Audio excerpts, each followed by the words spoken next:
चलते रहिए। तो सच्ची कहते हैं वृंदावन में बैठे 100 के 100% में 1% भी इच्छा नहीं कि हमारी किडनी ठीक हो जाए। इससे बड़ा साक्षी हम नहीं दे सकते, क्योंकि वृंदावन हमारा प्राण सर्वस्व जीवन है।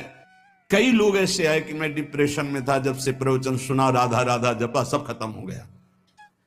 बाहर से सुनकर राधा राधा खत्म हो जाए, अगर आपको कहीं ऐसा है, इसका मतलब आप बात ही नहीं सुन रहे, नाम ही नहीं जप रहे। अगर आप मान ले तो निर्विघ्न आपका समय जाने लगेगा। 24 घंटे में एक बार आपकी कुटिया में ताली या मंजीरा बजना चाहिए और जोर से नाम होना चाहिए, राधा राधा या राधा वल्लभ श्री हरिवंश, या जो और अन्य उपासना वाले हैं अपने उपास्य देव का नाम कीर्तन। नाम का विस्मरण होना मृत्यु समझे उपासक। नाम को पकड़ लीजिए। कह रहे अवशेषानाप यन्नाम कीर्तते सर्व पातकै, कोई भी अपराध कोई भी पाप नहीं बचेगा, नाम सबका नाश कर देगा। बस जपते रहिए। जैसे सिंह के सामने दहाड़ में न हिरन टिकता है, न कोई भेड़िया टिकता है, सब भागते नजर आते हैं। ऐसे ही राधा राधा राधा, अपराध पाप दुर्वासना सब भाग जाती है हृदय से, हृदय निर्मल हो जाता है। पर निरंतर दीर्घ काल, श्री पातंजलि जी कह रहे सातु दीर्घ काल निरंतर सत्कार सेवितो दृढ़ भूमि, आदर से दीर्घ काल तक निरंतर जपा जाए।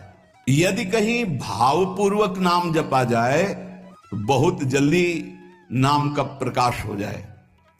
पर भावनाओं तो चिंता मत करना, भाव कुभाव अनखालशहु, नाम जपत मंगल दिस दसहु। पर यहां कह रहे हैं यदि भावपूर्वक जपा जाए तो आंसू निकलने लगेंगे, राधा राधा राधा, और रोने का मन होगा। असल आपसे पूछा जाए क्यों रो रहे हैं तो आपके पास कोई उत्तर नहीं होगा कि मुझे कुछ याद आ रहा है या किसी या कुछ नहीं, आप उत्तर नहीं दे पाएंगे, बस आंसू चल रहे हैं। सर्वोत्तम साधना नाम की, जैसे धातु को शुद्ध करने के लिए अग्नि में डाला जाता है, जलाकर मल रहित कर देती है, ऐसे नाम से एक अग्नि पैदा होती है, साधक उसको सहे। जब अग्नि जैसे होती तो ताप होता है, ऐसे नाम जपने से हृदय में एक जलन पैदा होगी जो तुम्हारी दुर्वासनाएं छुपी हुई उनको भस्म करेगी। उस समय आप विचलित मत होइएगा, गंभीर धैर्य पूर्वक उस ताप को सह लीजिएगा।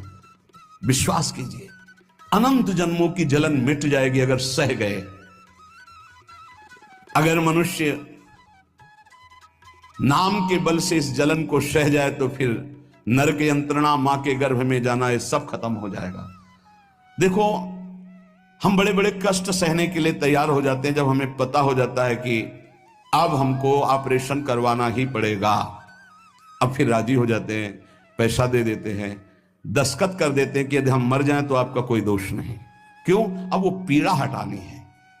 हो सकता है महीनों बिस्तर में हमें, हो सकता है इन्फेक्शन भी हो जाए, परेशान, पर ऑपरेशन करना ही पड़ेगा।